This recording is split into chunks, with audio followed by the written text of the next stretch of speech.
Magandang araw mga boss, dito na tayo sa part 4. After ko may engine wash, ma-change oil, mapalitan ng spark plug, ng air filter at malinis ko yung ilang sensor dito sa makina, pati yung throttle body at PCB valve, nilinis ko rin. Dahil nga sa ang problema nito, magaspang yung andar, hindi stable yung idle niya, mabibrate yung makina at tumataas yung temperature. Ang masakit, medyo matigas iliko yung manibela niya pakaliwa or pakanan. At meron siyang ingay dito sa harapang gulong sa driver side.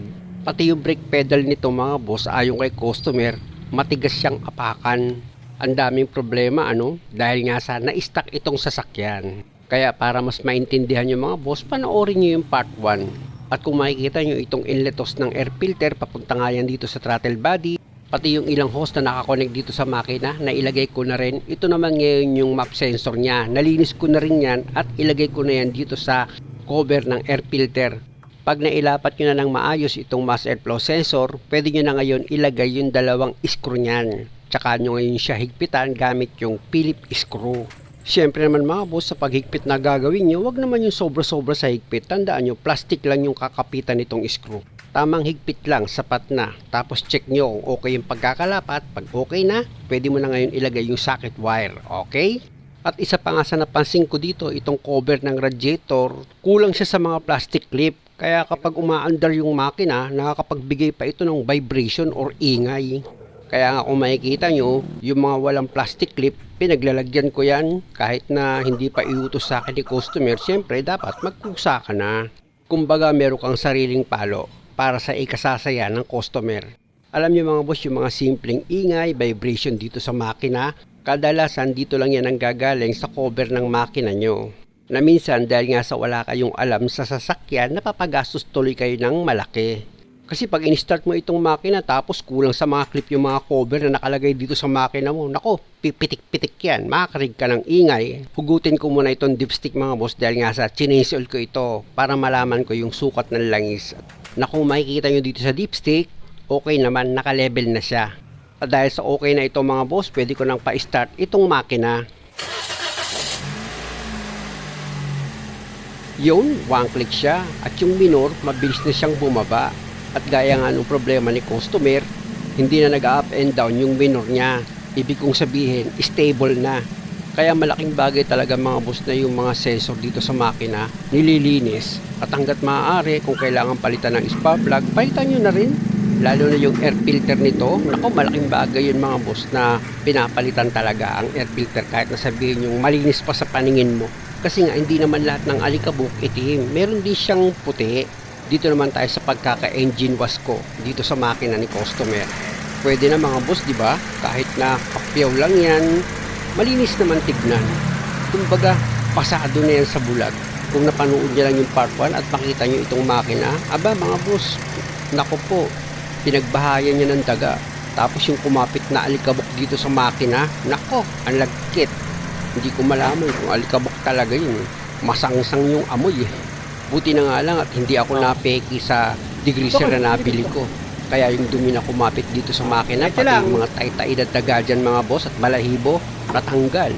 Ilagay ko na muna itong engine cover niya. Itutusok nyo lang naman itong engine cover mga boss kapag nilagay nyo yan. Pag tinanggal nyo, hilahin nyo lang yan paangat. At dahil sa okay na ako dito mga boss, switch off ko na itong makina. Dito naman ako sa problema ni customer sa pangilalim sa driver side. Gaya nga lang napag-usapan namin ni customer, magpapalit lang ako ng pyesa kung napatunayan kong sira. Pero kung makukuha ko naman sa repair, dahil nga sa kailangan lang siyang lagyan ng grasa or i-repack, gagawin ko yun. Kasi bukod sa ingay na naririnig ni customer dito sa driver side, pag inapakan niya raw yung brake pedal, natitigasan siya. Tapos, yung manibela, pag niliko ng pakaliwa or pakanan, nako, matigas din daw. Kaya ang discarding pag check up ko dito mga boss, ima-manual check up ko ito. I-disconnect ko itong CV joint dito sa wheel hub bearing niya. Para isa-isa, ma-manual check up ko yan. Ang problema kasi mga boss, hindi mabanggit sa akin ni customer ng maayos kung ano yung ingay na naririnig niya. Sabi ko, ugong, hindi naman daw. Para daw may lumalagitik, may humahampas, ganun. Kaya, para sigurado, i-manual check up ko na lang. Dahil nung nag-road test nga kami, hindi ko rin narinig. Dahil nga, hindi lumabas yung ingay. At para ma-disconnect ko itong CV joint, gumamit ako dyan ng socket wrench na number 30. Ayan mga boss, oh, may nakaapak sa preno, tapos kinalsuhan ko pa yan ng tubo dito sa nut niya o sa stud para maluwagan ko nga itong nut dito sa CV joint. Matigas kasi yan mga boss, kaya kailangan gamit kayo dyan ng power handle. Yung mga ganito kasi mga boss, hindi ko ginagamitan yan ng impact wrench ko, lalo na't paluwag. Sigurado ako mahigpit yan. Kaya nga ang ginamit kong panluwag dito sa nut ng CV joint, 3/4 yan mga boss na number 30. Ayan mga boss, maluwag na itong nut, pwede ko nang tuluyan tanggalin yan. Tapos gagamit naman ako ng socket wrench na number 14 para matanggal ko naman yung 2 bolt na number 14 dito sa brake caliper. Ayan mga boss, maluwag na yung 2 bolt dito sa brake caliper, pwede ko na ngayon tuluyan tanggalin yan. Tsaka ako isunod sa tatanggalin itong brake caliper niya. Tapos gagamit ako ng number 17 na socket wrench para matanggal ko naman yung 2 bolt dito sa brake caliper holder niya. Ayan mga boss, natanggal ko na yung 2 bolt pati itong brake caliper holder. Pihitin ko ngayon itong manibela dahil nga sa i-disconnect ko itong tie rod sa steering knuckle niya. Gagamit ako dyan ng plier, tatanggalin ko itong cutter pin dito sa nut ng tie rod. At pag natanggal ko na yan mga boss, itong cutter pin, gagamit ako dyan ng socket wrench na number 17. Luluwagan ko itong nut. Tapos gagamit ako ng ball hammer, paluin ko itong steering knuckle para bumitaw nga itong tie rod. Ayan, bumitaw na yung tie rod mga boss. Pasensya na kung nauutal ako Kaya lang sad to say, nang ma-check up ko itong tie rod, paalitin na yan. Ayan mga boss, para makita nyo, kalog na kalog itong tie rod pag ganyan medyo matigas nga ipihit ang manibela. Siyempre naman kalog na itong tie rod. Liliko ka pa lang, itong tie rod mo nakaliko na dahil nga sa maluwag na yan. Pero hindi naman ibig sabihin na dyan na nanggagaling yung ingay. I-check ko pa rin itong wheel hub bearing ni customer.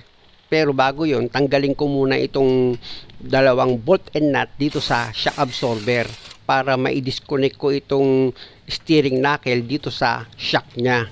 At dahil nga sa bolt and nut yung tatanggalin nyo, 2 tools yung ginamit ko dyan na socket wrench at bank wrench number 19. Tapos pwede nyo na ngayon tanggalin itong 2 bolt para nga ma-disconnect nyo na itong shock absorber dito sa steering knuckle niya. Tandaan nyo mga boss, pag matigas tanggalin yung bolt, dumiskarte kayo. Walang problema ron, hindi kayo makukulong. O diba, tanggal ko na yung bolt, pwede ko na ngayon i-disconnect itong steering knuckle dito nga sa shock absorber niya. Kaya lang itong CV joint kumapit na dito sa wheel hub bearing niya. Kaya ang diskarte dyan mga boss, medyo palu-paluin nyo lang ng kaunti. Kung matigas na matigas talaga, ilagay nyo yung nut ng CV joint para hindi masira yung thread. Pero kung hindi naman ganun katigas, pwede nyo gayahin yung ginawa ko para may i-disconnect nyo nga itong CV joint. And mga boss, na-i-disconnect ko na, ikutin ko na itong wheel hub bearing niya. Kaya lang, wala naman akong maramdaman na kalog dito sa bearing. At pag iniikot ko naman yan, wala rin siyang gaspang or parang may sabit pag iniikot ko nga itong bearing. Kaya negative ako dito mga boss sa pag-check up na ginagawa ko. Actually mga boss, inulit-ulit ko yung pag-check up na ginawa ko dito sa wheel hub bearing. Kasi ayoko rin na umalis si customer na meron pa rin maingay. Kaya tsagaan lang yan mga boss. Kumbaga, mainis talo.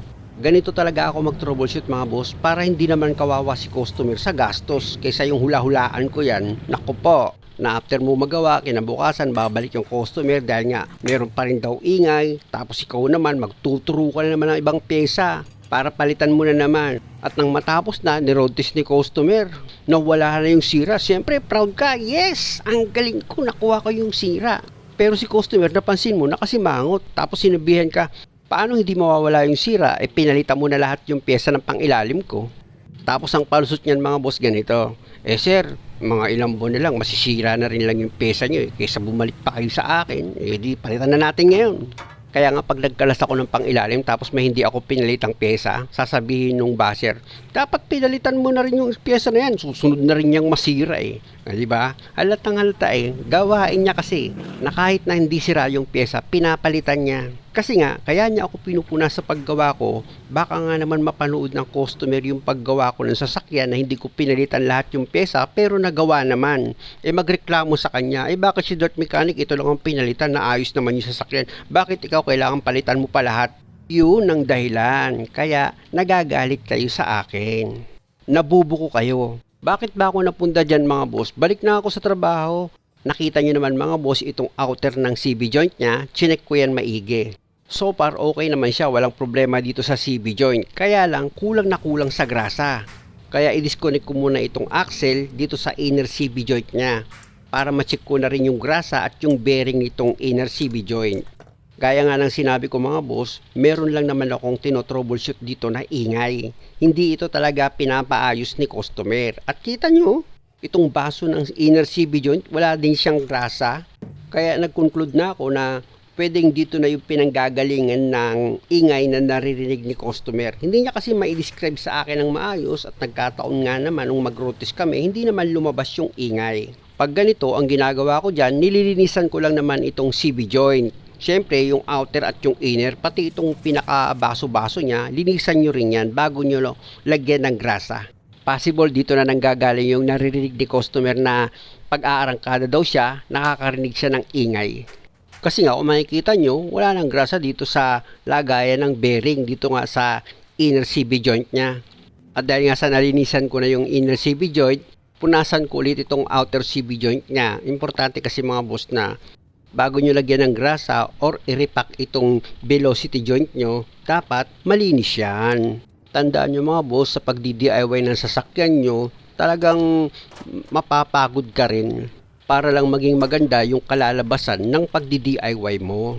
Actually, may nabibili naman ng grasa para nga dito sa velocity joint, itutusok mo lang yan tapos pigain mo, ayan o, papasok na yung grasa dito sa loob, tsaka mo ngayon i-repack na lang. Kumbaga, idiin-diin mo yung grasa para masiksik yung grasa dito sa loob ng outer CB joint mo, sa bearing niya nga. Pati itong rubber boot niya, hanggat maaari, lagyan mo siya ng kaunting grasa. Simutin mo yung laman nung plastic na pinaglagyan mo ng grasa para mailagay mo dyan. Bali 3 plastic lang naman yung binili kong grasa para nga dito sa velocity joint ni customer. Yung isa para dito sa outer CB joint at yung pangalawa naman doon sa inner CB joint, tapos tigkalahati lang dito sa velocity boot niya. At dahil sa okay na yung pagkakaripa ko dito sa CB joint, pwede ko na ngayon ilagay itong boot niya.